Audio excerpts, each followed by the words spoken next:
الحمد لله نحمده ونستعينه ونستغفره ونؤمن به ونتوكل عليه ونعوذ بالله من شرور أنفسنا ومن سيئات أعمالنا من يهده الله فلا مضل له ومن يضلله فلا هادي له ونشهد أن لا إله إلا الله وحده لا شريك له وأشهد أن محمدًا عبده ورسوله أما بعد فأعوذ بالله من الشيطان الرجيم بسم الله الرحمن الرحيم وقال الله تبارك وتعالى في القرآن المجيد والفرقان الحميد يا أيها الذين آمنوا استعينوا بالصبر والصلاة إن الله مع الصابرين وقال النبي صلى الله عليه وسلم الصبر نصف الإيمان واليقين الإيمان كله صدق الله العظيم سبحانك لا علم لنا إلا ما علمتنا إنك أنت العليم الحكيم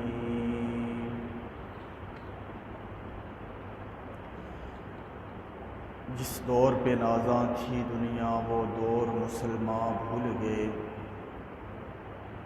اوروں کو جگانا یاد رہا خود ہوش میں آنا بھول گئے۔ منہ دیکھ لیا ہے آئینے میں پر داغ نہ دیکھا سینے میں، جی ایسا لگایا جینے میں مرنے کو مسلمان بھول گئے۔ اذان تو اب بھی ہوتی ہے مسجد کی فضا میں اے انور، جس ضرب سے دل ہل جاتے تھے وہ ضرب لگانا بھول گئے۔ معزز سامعین اور میرے قابل احترام بزرگ حضرات اور میرے نوجوان بھائیوں دوستوں، میں نے آپ حضرات کے سامنے جو آیت تلاوت کی یہ سورہ بقرہ دوسرے پارے کی 153 نمبر آیت ہے۔ یا ایھا الذین آمنوا استعینوا بالصبر والصلاۃ، کہ اے ایمان والو استعانت اختیار کرو، اللہ سے مدد مانگو صبر اور نماز کے ذریعے۔ ان اللہ مع الصابرین، اور بے شک وہ اللہ صبر کرنے والوں کے ساتھ ہے۔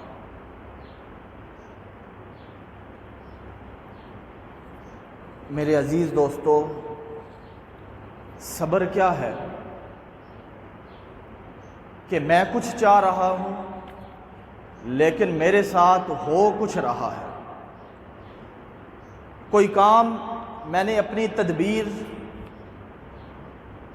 اپنی منصوبہ بندی، خالص نیت کے ساتھ معاشرے کے استفادے کے لیے اور غیر اخلاقی پہلو سے اجتناب کرتے ہوئے میں نے کوئی کام شروع کر دیا، اب پوری نیت کے ساتھ مخلص ہو کے وہ کام اس نے کیا لیکن اس کا نتیجہ نہ نکلا، جس طرح وہ چاہ رہا تھا وہ نتیجہ اس کو موصول نہیں ہوا، تو اس بات کے اوپر کوئی مشکل آ گئی۔ ویسے روٹین کی زندگی گزر رہی ہے،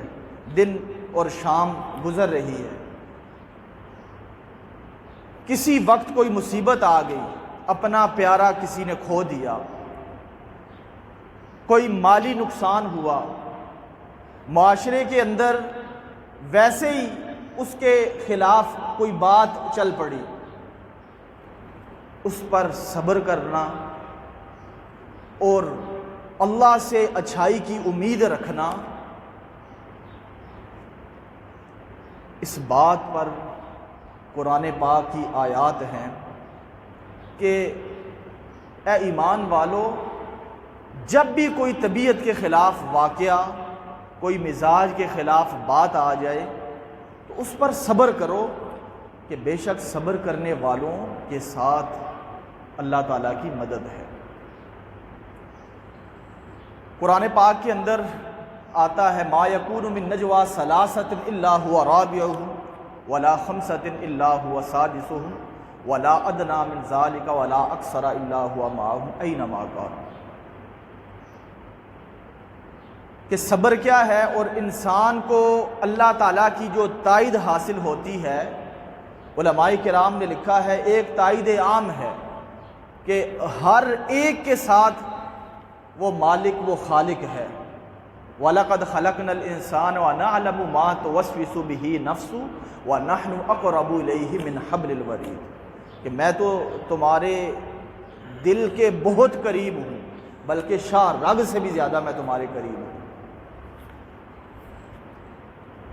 تو فرمایا کہ جب تم دو ہوتے ہو تو تیسرا میں ہوتا ہوں، اور جب تم چار ہوتے ہو تو پانچواں میں ہوتا ہوں، اور جب تم اس سے کثیر تعداد میں بھی ہو تب بھی میری مدد، میری ذات تمہارے ساتھ ہوتی ہے۔ اور ایک وہ تائید ہے، وہ مدد ہے جو خود حضرت موسیٰ علیہ السلام کو کہا جا رہا ہے اننی معکما اسمع و ارا، کہ اے موسیٰ اذهب الی فرعون انہ طغی، کہ جاؤ فرعون کو میری طرف بلاؤ، حق کی طرف بلاؤ کہ وہ سرکش ہو چکا ہے۔ اور ساتھ تسلی کیا دی جا رہی ہے اننی معکما اسمع و ارا، اور بے شک میں تم دونوں کے ساتھ ہوں۔ حضرت ہارون علیہ السلام اور حضرت موسیٰ علیہ السلام کو کہا جا رہا ہے کہ بے شک میں تم دونوں کے ساتھ ہوں، اور نہ صرف ساتھ ہوں، اننی معکما اسمع، میں تو تمہیں سن رہا ہوں، و ارا، اور میں تم دونوں کو دیکھ رہا ہوں۔ اب اس وقت آپ دیکھیں کہ جب ہر طرف انسان ہر طرف سے مایوس ہو جائے اور اس وقت اللہ رب العزت کی مدد، اس کی تائید اس کے ساتھ ہو تو کتنا بڑا حوصلہ انسان کو ہوتا ہے کہ رب کی مدد میرے ساتھ ہے۔ اچھا، غار کے اندر امام الانبیاء صلی اللہ علیہ وسلم ہے اور پاؤں اور یہ پنڈلیاں نظر آ رہی ہیں اس غار سے، اور تلواریں نیاموں سے نکلی ہوئی ہیں، دشمن کا تعاقب ہے۔ حضرت ابو بکر صدیق رضی اللہ تعالیٰ عنہ امام الانبیاء کے ساتھ ہیں، اور تھوڑے سے گھبرا گئے جب ان کو دیکھا۔ اب یہ تھوڑا سا نیچے ہو کے دیکھتے ہیں تو سامنے وہ دونوں نظر آ جاتے ہیں۔ تو اس وقت امام الانبیاء صلی اللہ علیہ وسلم نے کیا حضرت ابو بکر صدیق کو فرمایا کہ لا تحزن ولا تحزن ان اللہ معنا، کہ غم نہ کرو، بے شک اللہ ہمارے ساتھ ہے۔ یہ طاقت اور یہ یقین کا حاصل ہو جانا، یہی رب کو مقصود ہے۔ یہ تو ہم عبادات کرتے ہیں اور جتنے بھی معاملات کرتے ہیں شریعت محمدیہ کی روشنی میں، اس کا مقصود کیا ہے کہ رب کی ذات کا استحضار ہو جانا، کہ میں جہاں کہیں بھی ہوں، چاہے میں دنیاوی معاملات کر رہا ہوں، عبادات کر رہا ہوں، چاہے اور جتنے بھی امور ہیں، ان کو سر انجام دے رہا ہوں تو اس وقت میرا رب میرے ساتھ ہے۔ یہ جو روزہ ہے، رمضان مبارک کا مہینہ ہے، روزے کا مقصد کیا ہے کہ ایک شخص گناہگار ہے، وہ گناہگار سے گناہگار ہے، لیکن جب وہ روزہ رکھتا ہے تو اس کو یہ پتہ ہوتا ہے، اس کے دل کے اندر یہ استحضار ہوتا ہے کہ میں نے روزہ رکھا ہوا ہے۔ بے شک بند کمرے کے اندر ہے، جنگل کے اندر ہے، وہاں کھانا پینا مزاج کے مطابق ہے اور کھانے کا دل بھی کر رہا ہے اور پیاس کی شدت ہے، تو وہاں ہاتھ نہیں بڑھاتا، کوئی دیکھ بھی نہیں رہا، کوئی لوگوں میں سے کوئی نہیں دیکھ رہا اس کو، لیکن ہاتھ نہیں بڑھاتا۔ کیوں؟ کہ میں روزے سے ہوں، اور مقصد کیا ہے کہ میں اگر کھانا کھا لیتا ہوں تو میرا روزہ ٹوٹ جاتا ہے۔ یہ استحضار ہو جانا کہ رب مجھے دیکھ رہا ہے، ہر ایک معاملے کے اندر، دنیا کی ہر ایک جز کے اندر اس کو یہ احساس ہو جائے کہ میرا رب مجھے دیکھ رہا ہے۔ تو صبر کیا ہے کہ خود موسیٰ علیہ السلام کو یہ فرمایا جا رہا ہے کہ تم جاؤ فرعون کو دعوت دو، وہ سرکش ہو چکا ہے، اور یہ دعوت تمہاری اس حالت میں ہوگی کہ اننی معکم اسمع و ارا، میں تم دونوں کو دیکھ رہا ہوں اور تم دونوں کو سن رہا ہوں۔ اور حدیث پاک کے اندر آتا ہے وَعْلَمْ أَنَّ النَّصْرَ مَعَ الصَّبْرِ وَأَنَّ الْفَرَجَ مَعَ الْكَرْبِ، کہ بے شک یہ جان لو کہ اللہ کی جو نصرت ہے، جو مدد ہے، وہ صبر کے ساتھ ہے، اور کشادگی، وسعت، وہ تنگی کے ساتھ ہے۔ اور قرآن کی آیت ہے اِنَّ مَعَ الْعُسْرِ یُسْرًا، کہ بے شک ہر مشکل کے بعد آسانی ہے۔ اور سورہ بقرہ دوسرے پارے کے اندر آتا ہے وَلَنَبْلُوَنَّكُمْ بِشَيْءٍ مِّنَ الْخَوْفِ وَالْجُوعِ وَنَقْصٍ مِّنَ الْأَمْوَالِ وَالْأَنفُسِ وَالثَّمَرَاتِ وَبَشِّرِ الصَّابِرِينَ، کہ اے ایمان والو، وَلَنَبْلُوَنَّكُمْ، ضرور بضرور تم آزمائے جاؤ گے، خوف کی حالت میں۔ خوف کسی بھی چیز کا ہو سکتا ہے، بھوک کا، اپنے بچوں کے مستقبل کا، اپنے سٹیٹس کا، اپنے اقتدار کا، اپنی عزت کا، اور جتنے بھی معاملات ہیں، اپنے رشتوں کا، ازدواجی زندگی کا، رشتہ داروں کا، عزیز و اقارب کا، ہر طرح کے خوف سے انسان کو سامنا ہے۔ تم ضرور بضرور آزمائے جاؤ گے، بِشَيْءٍ مِّنَ الْخَوْفِ وَالْجُوعِ، اور بھوک سے،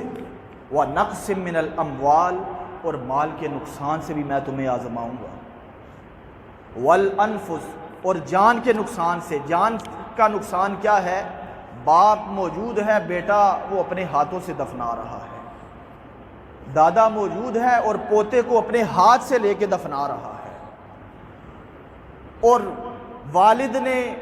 2-3 جنازے اپنی اولاد میں پڑھ لیے، اپنی اولاد کے۔ اس حالت میں بھی میں تمہیں آزماؤں گا۔ اور آزمائش کیا ہے؟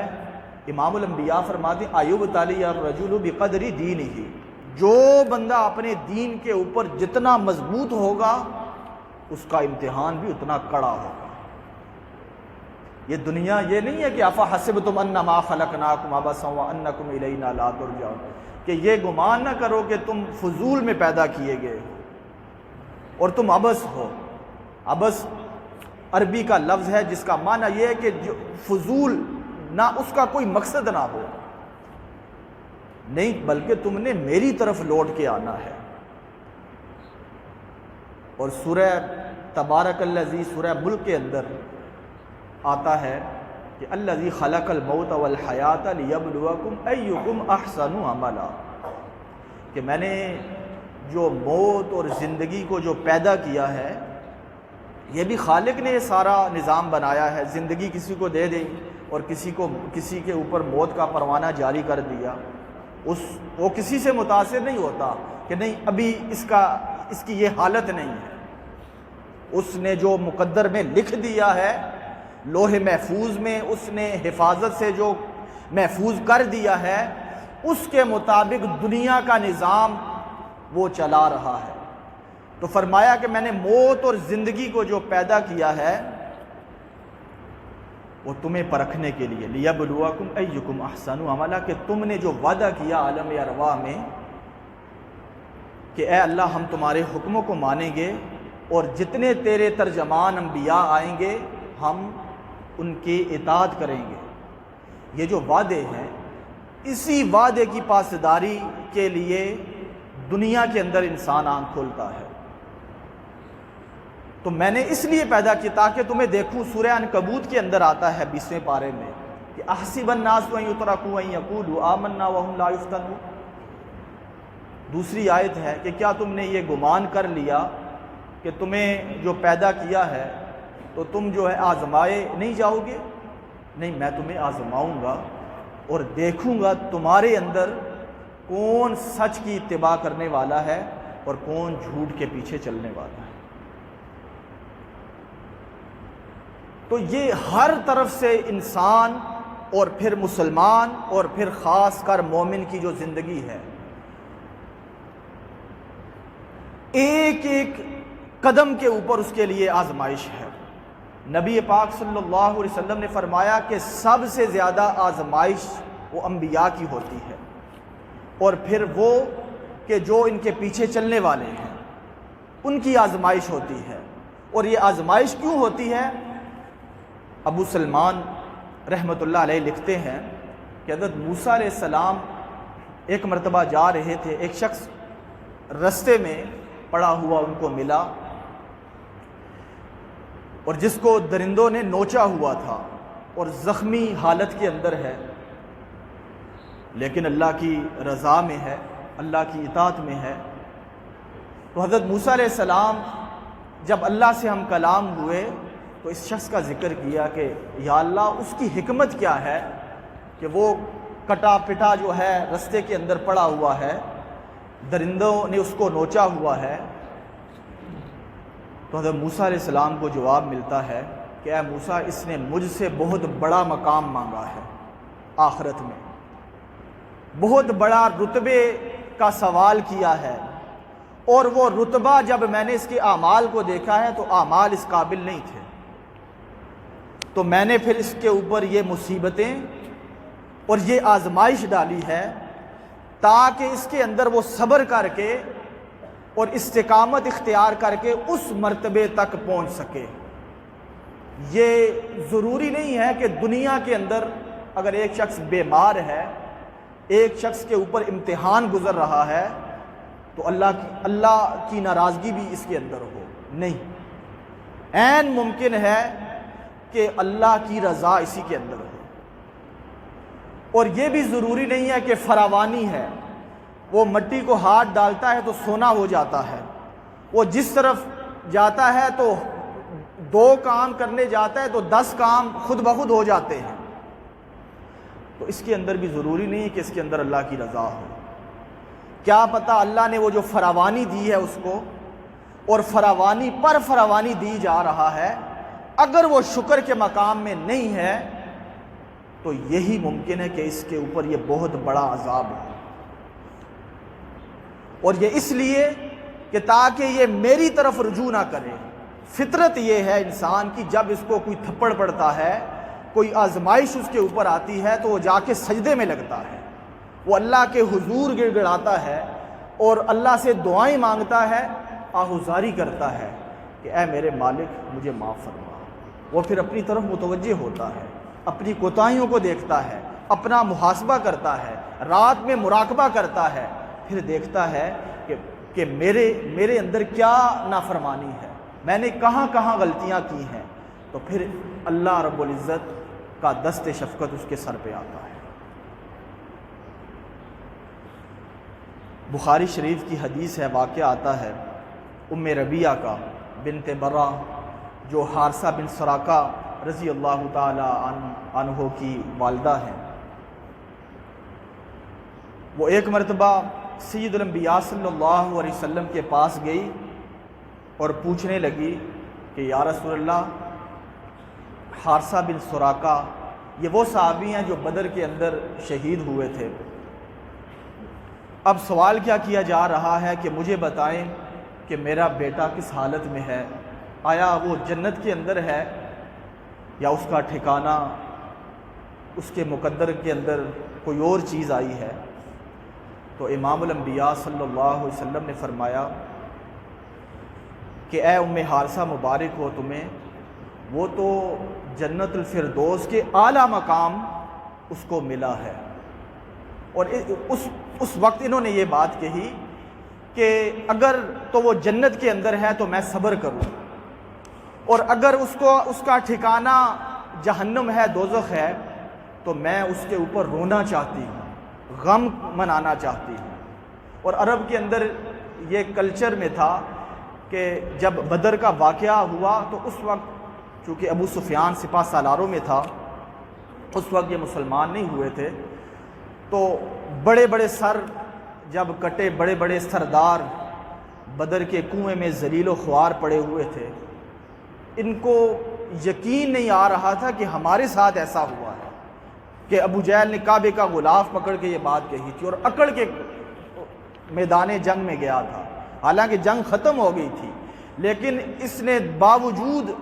وہ جنگ کے اختتام کے پرانی باتیں پھر چھیڑ دی تاکہ جنگ کو ابھارا جا سکے اور اپنے ساتھیوں کو ابھار لے۔ تو اس وقت جب ان کی گردنیں جسموں سے پار ہوئیں تو واپس آئے، تو بڑے 70 جو ہے ان کے جو سردار تھے وہ شہید مردار ہوئے تھے۔ تو کیا ہوا، ابو سفیان نے یہ کہا کہ ہم اس وقت تک غم نہیں کریں گے ان کے اوپر، روئیں گے نہیں ان کے اوپر جب تک ہم ان کا بدلہ نہیں لے لیتے، ایک قسم اٹھا لیتے تھے۔ تو یہ جب امام الانبیاء صلی اللہ علیہ وسلم کے پاس گئی تو یہ کہا، تو اس وقت امام الانبیاء نے ان کو خوشخبری دی اور کہا کہ تیرا بیٹا تو اعلیٰ جنت الفردوس کے اعلیٰ مقام اس کو ملا ہے۔ یہ اصحاب پیغمبر، یہ وہ لوگ تھے جن کے سامنے منزل واضح تھی اور ان کو یہ پتہ تھا کہ صبر کے اندر ہمیں کتنا بڑا وہ مالک اجر دے رہا ہے۔ انما یوفی الصابرون اجرہم بغیر حساب، کہ بے شک صبر کرنے والوں کے لیے تو بغیر حساب کے رزق ہے۔ اور دوسری جگہ آتا ہے وَإِن تَصْبِرُوا وَتَتَّقُوا إِنَّ ذَلِكَ مِنْ عَزْمِ الْأُمُورِ، کہ اگر تم صبر کرتے ہو، تقوی اختیار کرتے ہو، یہ پختہ بات ہے کہ کامیابی تمہارا مقدر بنے گی، فلاح تمہارے نصیب کے اندر ہو۔ آج ہم مختلف نظریات کے شکار ہیں اور مختلف سوچ رکھنے والے ہیں۔ کہیں کوئی واقعہ ہوتا ہے تو ہم خوشی سے اچھل پڑتے ہیں اور دوسرے کے اوپر لعن طعن شروع کر دیتے ہیں، اور جب کوئی خلاف آتا ہے تو دوسرے کو کافر تک کہنا شروع کر دیتے ہیں۔ یہ سیاسی جو محاذ آرائی ہے، اس کے اندر آپ فیس بک پہ دیکھیں تو یقین کریں بڑے بڑے باشعور لوگ وہ ایسی پکچر بنا کے اور ایسے الفاظ استعمال کرتے ہیں جو مخالف نظریے والا ہے کہ مسلمان سے وہ امید نہیں ہے کہ وہ لفظ مسلمان استعمال کر سکتا ہے۔ کسی کو برا بلا کہنا اور کسی کے اوپر لعن طعن کرنا، امام الانبیاء صلی اللہ علیہ وسلم نے فرمایا کہ جب کوئی کسی کے اوپر لعنت کرتا ہے، اگر اللہ کی ہاں وہ لعنتی نہیں ہے جس کے اوپر لعنت کی جا رہی ہے، وہ اس سے زیادہ مقام رکھتا ہے، تو یہ لعنت اس کی طرف لوٹتی ہے جو جس کی طرف وہ لعنت بھیجتا ہے۔ اگر کسی کو وہ طعنہ دیتا ہے، اگر وہ اللہ کے ہاں طعنے کا مستحق نہیں ہے، بے شک ہمارا سیاسی نظریہ اس کے مخالف ہے، اللہ کے ساتھ جو تعلق ہے ہر انسان کا انفرادی ہے، وہ جانتا ہے کہ اس کا استحضار کتنا ہے، رب کی یاد کے اندر وہ کتنا لگا ہوا ہے۔ تو اگر کوئی بھی ہے، کوئی بھی سیاسی لیڈر ہے، اس کے پیچھے ہم نے اتنا نہیں چل پڑنا کہ اس کو معاذ اللہ نبی تک کا مقام دے دیں کہ یہ غلطیوں سے مبرہ ہے۔ کوئی بھی ہے، چاہے وہ تحریک انصاف سے ہے، جمعیت علماء اسلام سے ہے، جماعت اسلامی سے ہے، نون لیگ کا ہے یا پیپل پارٹی کے ہیں، جتنے بھی جو بھی جماعتیں ہیں، ہے تو اسلام کی، اور دوسرا ان کا دعویٰ یہ ہے کہ پاکستان کی بقا کی جنگ ہمارے پارٹی کے ذریعے ممکن ہے۔ تو جو بھی لیڈر ہے، اتنا ہم نے سب سے پہلے جو لیڈر ہمارے وہ نبی پاک صلی اللہ علیہ وسلم ہے، جو ہمارے لیے رول ماڈل ہے، اور اس کے بعد قرآن نے پاک ہماری رہنمائی کرتا ہے۔ آپ دیکھیں کہ عین جنگ کے اندر خالد بن ولید جن کو سیف اللہ کا لقب ملا ہے، حضرت عمر فاروق رضی اللہ تعالیٰ عنہ ان کو عین جنگ کے اندر ان کو سالاری سے معزول کر دیتے ہیں کہ آپ امیر نہیں ہیں۔ اب جب یہ پیغام قاصد لے کے ان تک پہنچتا ہے تو فوراً وہ معزول ہو جاتے ہیں، وہ آگے سے احتجاج نہیں کرنے شروع ہو جاتے کہ نہیں میں نے تو فلاں کیا، میں نے یہ کیا۔ اور دوسرا، لشکر کے اندر یہ بات مشہور ہو گئی کہ خالد جس یونٹ کی کمان سنبھالتا ہے، جس وفد کا جس لشکر کا امیر بنتا ہے تو وہ فتح یاب ہوتا ہے۔ حضرت عمر فاروق رضی اللہ تعالیٰ عنہ نے فرمایا اور یہ قاصد بھیجا کہ اسلام اور اللہ کا نظام خالد کا محتاج نہیں ہے، وہ شخصیت پرستی سے منع کرتا ہے اسلام۔ اور حضرت خالد بن ولید جیسا کارکن بھی ہونا کہ انہوں نے فوراً جو ہے وہ بات مان لی کہ میں کون سا عمر کے لیے لڑ رہا تھا، میں تو اللہ کی رضا کے لیے لڑ رہا تھا، وہ تو میں ابھی بھی اللہ کی رضا کے لیے لڑتا رہوں گا۔ تو کسی بھی حوالے سے کوئی اختلاف رائے ہر بندے کا حق ہے، دلیل سے بات کرنا ہر بندے کا حق ہے، لیکن لان تان اندر بغض رکھنا کسی کے لیے، نفرت رکھنا کسی کے لیے، یہ اس کو تو فرق پڑے نہ پڑے جس کے لیے بغض رکھا جا رہا ہے، یہ خود آگ اپنے اندر جلا رہا ہے، اپنے اندر آگ کا الاؤ، وہ انگارہ وہ بھڑکا رہا ہے، جس سے نقصان اس کو خود ہوگا، دوسرے کو ہو نہ ہو۔ تو اس لیے ہر مسلمان کو محبت ہے رسول اللہ سے، ہر مسلمان کو رسول اللہ کی نسبت سے دے، ہر مسلمان محترم نظر آئے گا تجھے، پھر جب بھی دیکھے تو مسلمان کو اسی نسبت سے دے، وہ شرابی ہو کہ زانی ہو، فعل مطلق ہے برا، فعل کی تحقیر کر پر ذات کو عزت سے دیکھ، کنبہ سب خالق کا ہے، مخلوق ہے جتنی یہاں، کیا نصارہ کیا یہود، سب کو تو عزت سے دیکھ، اس طور پہ دیکھیں کہ کیا پتہ یہ کل مسلمان ہو جائے اور یہی دین کا مبلغ بن جائے۔ یہ تاریخ کے واقعات ہیں، تاتاری ہی اسلام کی بقا اور نشر و اشاعت کا ذریعہ بنے ہیں، جو پہلے ظالم تھے۔ تو اللہ رب العزت ہمیں اختلاف ہو صبر کے ساتھ جو قرآن نے ہمیں بتایا ہے، نبی پاک صلی اللہ علیہ وسلم کی فرامین میں ہمیں ملتا ہے، واقعات اصحاب پیغمبر کے بھرے ہوئے ہیں۔ آخری بات کر کے بات ختم کرتا ہوں، حضرت علی رضی اللہ تعالیٰ عنہ تلوار گردن کے اوپر رکھی ہوئی ہے یہودی کے، اور سر کاٹنے لگے ہیں، آگے سے تھوک پھینک دیتے ہیں، چہرے پہ تھوک پھینکتا ہے اپنے بغض کی وجہ سے۔ یہ بغض کی آخری حد ہے کہ بندے کے چہرے پہ کوئی تھوک دے، اسی وقت وہ چھوڑ دیتے ہیں ان کو۔ وہ بڑا حیران ہوتا ہے کہ یہ کیا، کہ پہلے تو یہ مجھے مار رہے تھے، گردن اتار رہے تھے جسم سے، اور جب میں نے ان کے اوپر تھوک پھینکا تو انہوں نے مجھے چھوڑ دیا۔ تو آگے سے کیا شیر خدا کیا فرماتے ہیں کہ پہلے جو میری جنگ تھی وہ اللہ اور رسول کے لیے تھی، اللہ کی رضا کے لیے تھی، اب میری ذات اس کے اندر شامل ہو گئی ہے،